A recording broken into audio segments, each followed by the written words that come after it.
Praise the lord. ప్రభునందు ప్రియులైన దేవుని పిల్లలారా, మీ అందరికి కూడా గొప్ప శుభవార్త అండి. కల్వరి మార్గం గ్లోరియస్ చర్చిలో ప్రతి శనివారం ఉదయకాలం 10 గంటలకు స్వస్థత ఆరాధన జరుగుతుంది.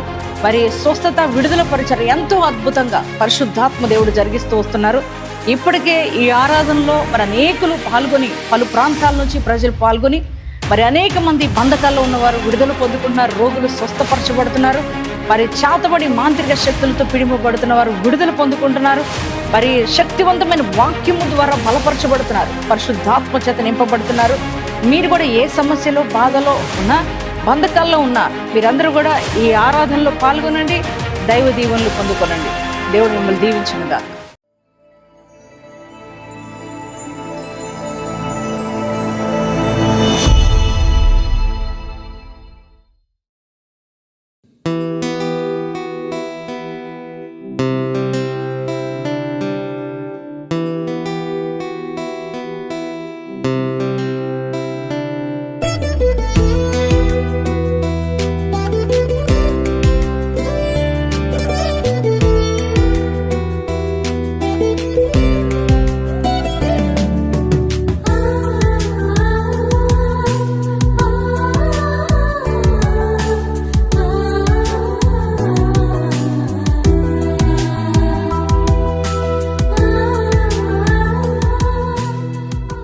Praise the lord. దేవుని బిడ్డలారా, ఎలా ఉన్నారు? బాగున్నారు కదా? ఉదయం లేచి దేవుని స్తుతించారా? మరి ప్రతి ఉదయం దేవుడిచ్చే వాగ్దానాలు ఎంతో ఉన్నతంగా ఉంటున్నాయి కదా. అవి దేవుడిచ్చే మాట కదండి. ఆయన ఇచ్చే ప్రతి వాగ్దానం అది ఎంతో దీవెన, మనకు ఆశీర్వాదం. వాగ్దానం చేసిన వాడు నమ్మదగిన దేవుడు. మరి ప్రతి వాగ్దానం వింటూ ధైర్యపరచబడుతున్నారని నేను నమ్ముతున్నాను.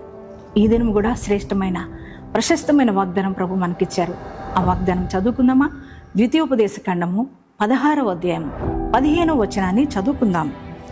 నీ దేవుడైన యెహోవా నీ రాబడి అంతటిలోను, నీ చేతి పనులన్నిటిలోను నిన్ను ఆశీర్వదించును. ప్రైజ్ ద లార్డ్ అండి. ఎంత చక్కటి మాట అండి. మన దేవుడు మనల్ని ఆశీర్వదించే దేవుడు, మనల్ని దీవించే దేవుడు. ఇప్పటి వరకు ఒకవేళ నువ్వు చేస్తున్న ప్రతి పనిలో దీవెన లేక, ఆశీర్వాదం లేక, కృంగిపోయిన స్థితిలో, నలిగిపోయిన స్థితిలో, వేదనతో, బాధతో ఉన్నారేమో. నానా, ఈ ఉదయకాలం నీ ప్రభు నీతో మాట్లాడుతున్నాడు. నీ చేతి పనులన్నింటినీ, నీ రాబడి అంతటిని నేను నిన్ను ఆశీర్వదిస్తానని ప్రభు అంటున్నారు. ఆయన ఆశీర్వదిస్తే చాలు, నీ స్థితిగతులన్నీ మారతాయి, నీ ప్రతి పని సక్సెస్ అవుతుంది. చూడండి, యోబు చేతి పనులన్నిటినీ దేవుడు ఆశీర్వదించినప్పుడు యోబట ఊజు దేశంలోనే గొప్పవాడయ్యాడు, ఉన్నతమైన వాడయ్యాడు. మరి ప్రియ దేవుని బిడ్డ, యోబును ఆశీర్వదించిన దేవుడే నీ చేతి పనులు కూడా దేవుడు ఆశీర్వదించబోతున్నాడు. అలా నమ్ముతున్నారా? ఈ వాగ్దానాన్ని మీ హృదయంలోకి రిసీవ్ చేసుకోండి. ఈ శ్రేష్టమైన వాగ్దానం ఇచ్చినందుకు యేసయ్యకు థ్యాంక్స్ చెప్పండి. మరి ఎంతమంది వాగ్దానం రిసీవ్ చేసుకున్నారో ఈ వాగ్దానం మీ జీవితంలో దేవుడు నెరవేర్చునుగాక. కళ్ళు మూసుకుందామా? ప్రార్థన చేసుకుందాం. Thank you father. పరిశుద్ధ మహోన్నతుడానికి వందనాలు, స్తోత్రాలు. ఈరోజు నాయన మీరు ఇచ్చిన వాగ్దానం కొరకే వందనాలు అయ్యా. నీ రాబడి అంతట్లో, నీ చేతి పనులన్నింటిలో యెహోవా నిన్ను ఆశీర్వదించునని ప్రభా నాయన మీరు వాగ్దానం ఇచ్చారు. దేవా నీకు వందనాలు, స్తోత్రాలు. అవునయ్యా, నువ్వు మాత్రమే ఆశీర్వదించే దేవుడు, నువ్వు మాత్రమే దీవించే దేవుడివి. నా ప్రభా, నీ బిడ్డలందరినీ జ్ఞాపకం చేసుకోండి ప్రభా. వారు చేసే ప్రతి చేతి పని దీవించబడునుగాక, ఆశీర్వదించబడునుగాక. వారి ప్రతి అక్కర తీర్చబడునుగాక.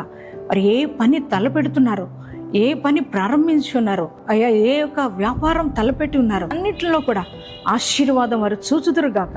తండ్రి, నీకే స్తోత్రాలు చెల్లిస్తున్నాం ప్రభా. యోబుకు వచ్చిన ఆశీర్వాదం, దీవెన నీ పిల్లలకు అనుగ్రహించమని ప్రార్థిస్తున్నాం ప్రభా. అలాగే నా తండ్రి, ఈరోజు మ్యారేజ్ డేస్, బాడీస్ చేసుకున్న ప్రతి ఒక్కరిని కూడా నిండుగా ఆశీర్వదించండి. నూతన దీవెనలతో, నూతన ఆశీర్వాదాలతో వారు నింపండి ప్రభా. అలాగే ఈ దినమంతా నీ యొక్క ప్రజెన్స్ మందరతో ఉంచి నడిపించమని యేసు నామంలో ప్రార్థిస్తున్నాం తండ్రి. ఆమేన్.